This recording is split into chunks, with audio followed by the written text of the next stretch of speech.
there's different skills in a hot market. What are the special skills in a hot market? Because what I do with my coaching is we look at the market, and anyone who knows me knows that. We say, what do you need right now? What's going on? Those old scripts don't work in this market. A lot of them don't work, those philosophies. And when the market crashes, they don't work either. So we have to adapt to the market. So there's three things in a hot market. Number one is you have to close harder because you have to get in front of the customer because you can probably get them the price. And why would that be in a hot market? Because when the market crashes and everybody's got bad equity, they're going to lose money and they don't want to sell, then you almost don't want to close as hard, even though you want to close hard, but you want to almost find out more about them before you waste your time. The guy just bought the house a year ago for $850. It's going to happen, right? We don't know when. Now it's worth $750 and he wants $900. He wants $950 actually.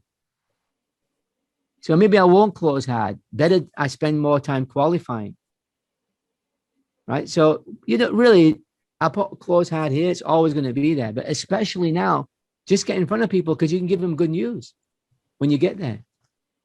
You see why you want to close harder?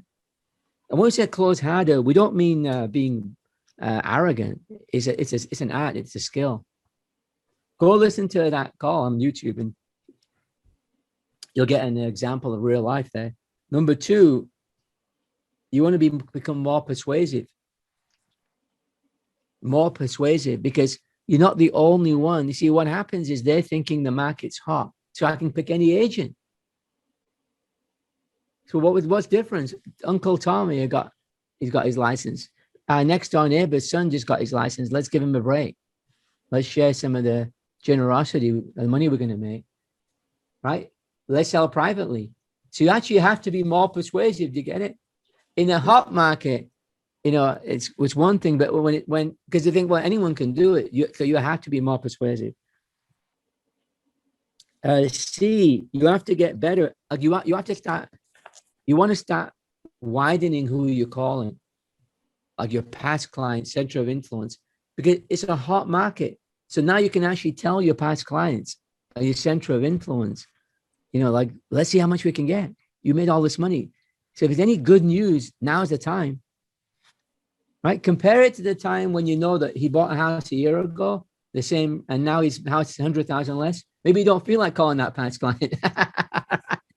Send him a letter instead. Letters don't bounce back. Like Bruce Lee said, balls don't hit back. So you send him a board, a scroll saying, nice to keep in touch. But what happens here is that you want to be calling everybody, your past clients, sphere of influence, FSBO'S, and here add list. And I don't even do that a lot, but now, regularly during the decades, but now's the time to call around listings and sales because people are excited. Do you see the difference, how we adapted to the market?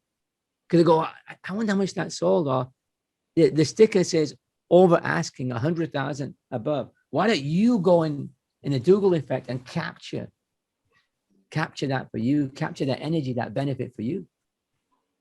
You see what I mean by, I'm not joking, becoming a it's a tongue twister, formidable opponent. Like I walked in, I actually went across the tracks in a sense, because I went to an area which is called W3. And I used to work the area. I had more listings than anybody. I had 26 listings in one MLS. The next one to me had 3. And then, so what happened is, and Maurice knows that. So anyway, so next thing you know is one day I went to the bookstore and it was a fancy one called Leichman's. And they had a magazine called Toronto Life. And on the 3rd page, I think it was the 5th page. And they had a little article in Toronto, all the areas and the average price. And I remember looking at it and I said, it's the lowest price in Toronto. And I actually began working that by accident. Before real estate, I never went in there. It wasn't a rough area, just a low priced area. And the only reason I went there, I joined an office, they worked the area. Next thing you know, I'm in the area. I didn't know, I'm brand new. But it served me well. So then I went to the highest area, C12, in the whole of Toronto. And I'm not sure if some of you know, but Toronto's a formidable city. It's the 4th largest economy. of a city in North America, fourth or fifth. So I go, I'm going there. So I went to this company. It's called it's a luxury company.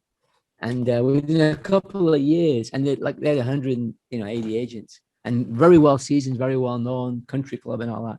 And just by picking up the phone, no flyers, nothing, just picking up the phone, I beat them like a drum. And I'm saying that with respect because they're great people.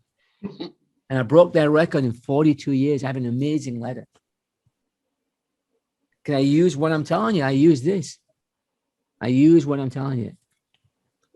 Right? It's a great company. It's called Harvey Callis. I hope they do well because the better they do, the better for my name, right? My reputation.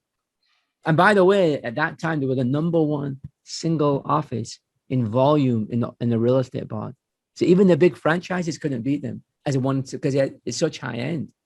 You know, they sold like when Prince comes or came at that time, that they'll be dealing with him. So that's the kind of experience. And so whatever you need in real estate, whatever questions you have, that's why I like questions and answers because I've done it. I can show you what to do.